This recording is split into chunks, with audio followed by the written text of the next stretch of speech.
맡은 우리 구주 어찌 좋은 친군지 걱정 근심 무거운지 우리 주께 맡기세 주께 고함 없는 고로 복을 얻지 못하네 사람들이 어찌하여 아뢰 주를 모를까 주께 고함 없는 고로 복을 얻지 못하네 사람들이 어찌하여 아뢰 주를 모를까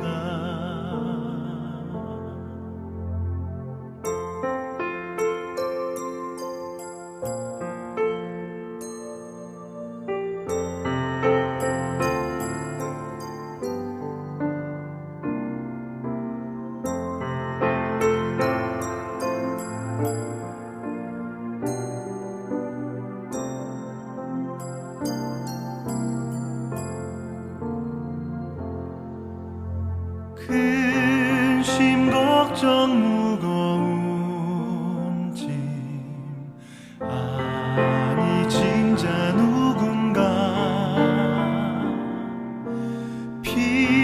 피난처는 우리 예수 주께 기도드리세 세상 친구 멸시하고 너를 조롱하여도 예수 품에 안기어서 참된 위로받겠네 예수 품에 안기어서 참된 위로받겠네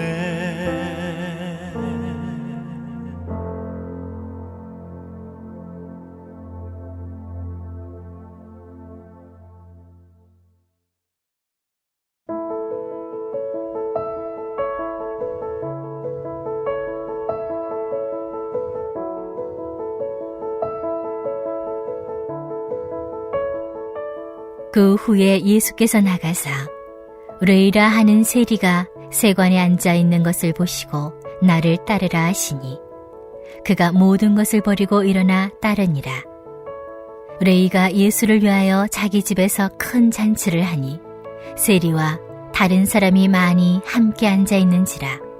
바리새인과 그들의 서기관들이 그 제자들을 비방하여 이르되 너희가 어찌하여 세리와 죄인과 함께 먹고 마시느냐. 예수께서 대답하여 이르시되 건강한 자에게는 의사가 쓸데없고 병든 자에게라야 쓸데있나니 내가 의인을 부르러 온 것이 아니요 죄인을 불러 회개시키러 왔노라. 그들이 예수께 말하되 요한의 제자는 자주 금식하며 기도하고 바리새인의 제자들도 또한 그리하되 당신의 제자들은 먹고 마시나이다. 예수께서 그들에게 이르시되 혼인집 손님들이 신랑과 함께 있을 때에 너희가 그 손님으로 금식하게 할 수 있느냐. 그러나 그날에 이르러 그들이 신랑을 빼앗기리니 그날에는 금식할 것이니라. 또 비유하여 이르시되 새 옷에서 한 조각을 찢어 낡은 옷에 붙이는 자가 없나니 만일 그렇게 하면 새 옷을 찢을 뿐이요 또 새 옷에서 찢은 조각이 낡은 것에 어울리지 아니하리라. 새 포도주를 낡은 가죽부대에 넣는 자가 없나니 만일 그렇게 하면 새 포도주가 부대를 터뜨려 포도주가 쏟아지고 부대도 못 쓰게 되리라. 새 포도주는 새 부대에 넣어야 할 것이니라. 묵은 포도주를 마시고 새 것을 원하는 자가 없나니 이는 묵은 것이 좋다 함이니라. 아멘. 할렐루야. 우리에게 새날을 주신 하나님을 찬양합니다.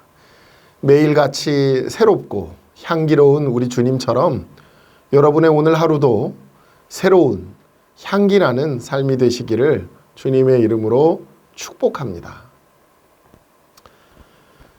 우리 예수님께서 사역하시던 그 시대에는 직업 때문에 배척받는 사람들이 있었습니다.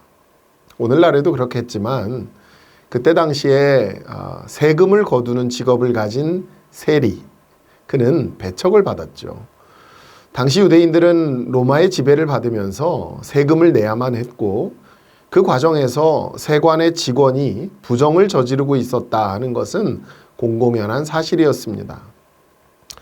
오늘 본문에 등장하는 레위라는 사람이 세금을 징수하는 과정에서 부정한 일을 저질렀는지는 우리는 알 수 없습니다.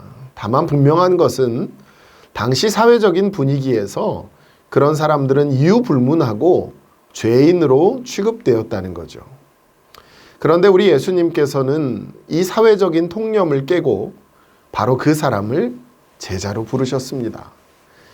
오늘 우리 말씀 27절에 보면 그 후에 예수께서 나가사 레위라 하는 세리가 세관에 앉아 있는 것을 보시고 나를 따르라 하시니 하고 말씀하시죠. 그런데 여기에서 어쩌면 의외의 반응이 나타났어요. 전혀 그럴 것 같지 않았던 레위가 예수님의 부르심에 즉각적으로 반응을 했다는 거죠. 그가 모든 것을 버리고 일어나 따르니라. 어쩌면 이 레위라고 하는 사람은 자신이 하고 있던 일에 대해 회의를 느끼고 있었는지도 모르겠습니다. 아니면 비록 세금을 거두는 일을 하고 있어도 종교성이 깊은 사람이었고 사람들이 판단하는 것처럼 죄인이라 불릴 만한 삶을 살지 않았을 수도 있습니다. 다시 말해 그를 죄인으로 보는 건 사회적인 통념이고 율법적인 사고에 매여 있는 종교인들의 편견이었을 가능성이 있다는 거죠. 그런 관점에서 볼 때 그의 결단은 사람들이 보기에는 뜻밖의 일이었을지 모르겠지만 중심을 볼 줄 아시는 우리 주님에게는 당연한 일이었을 거라는 거죠. 저는 오늘 이 부분에서 여러분과 몇 가지를 함께 생각해 보기를 원합니다. 그 첫 번째는요, 사람을 그의 직업을 포함해 어떤 외적인 것을 가지고 판단해서는 안 된다는 것입니다. 어떤 사람이 어떤 직업을 가졌는가 하는 것 물론 중요한 일이죠. 그러나 그 직업이 그 사람을 모두 말해주지 않습니다. 직업이라는 것은 신성한 거예요. 물론 번듯한 직장을 가지고 있어도 부패한 사람이 있을 수 있고 보수가 아주 적은 일을 하고 있어도 깨끗한 삶을 사는 사람도 있습니다. 직업이라는 것은 그의 인격을 대변해 주지 못합니다. 그렇기 때문에 깨끗한 외모나 돈이 많다는 것, 심지어 성직에 있는 사람들조차도 그가 진정으로 하나님의 경외하는 신실한 사람이라고 우리는 함부로 절대적으로 말할 수 없습니다. 비록 레위가 세관에서 근무를 하며 그가 걷어들인 그 세금을 로마에 납부를 하였다 하더라도 자신은 단 한 푼도 부정하게 취하지 않았을 수도 있습니다. 다만 사람들이 세리는 다 그럴 것이라고 의심을 했을 거라는 거죠. 하나님께서는요, 분명히 우리에게 말씀하셨습니다. 내가 보는 것은 사람과 같지 아니하니 사람은 외모를 보거니와 나 여호와는 중심을 보느니라. 많은 이들이 비난하고 지적하는 가운데에서도 그 영혼의 중심을 바라보고 그를 진리의 길로 인도하시는 주님의 모습, 그건 오늘날 우리가 본받고 따라가야 하는 은혜의 길인 줄 믿습니다. 세상 사람들이 바라보는 것과 같은 그런 눈으로 바라보는 사람은 하나님 나라의 질서와 진리를 깨닫기 어렵습니다. 오직 진리와 빛 되신 우리 주님을 더욱 바라봄으로 말미암아 외모나 직업 같은 껍데기를 바라보고 편견과 오해 가운데 살아가지 않고 귀한 영혼을 바라봄으로 주님을 닮아가시는 저와 여러분의 삶이 되시기를 주님의 이름으로 축원합니다. 두 번째로 주님을 따를 때에는 결단이 필요하다는 거예요. 이것저것 앞뒤 계산하면서 주님을 따르는 일 너무 어렵습니다. 바로 그 자리에서 세속적인 모든 것을 버리는 과감한 결단이 있어야죠. 레위는 그 자리에서 모든 것을 버리고 주님을 따르는 제자가 되기로 결심했습니다. 여러분, 이것이 제자가 될 수 있는 으뜸 가는 비결 중에 하나예요. 언제 주님께 우리는 충성할 수 있을까요?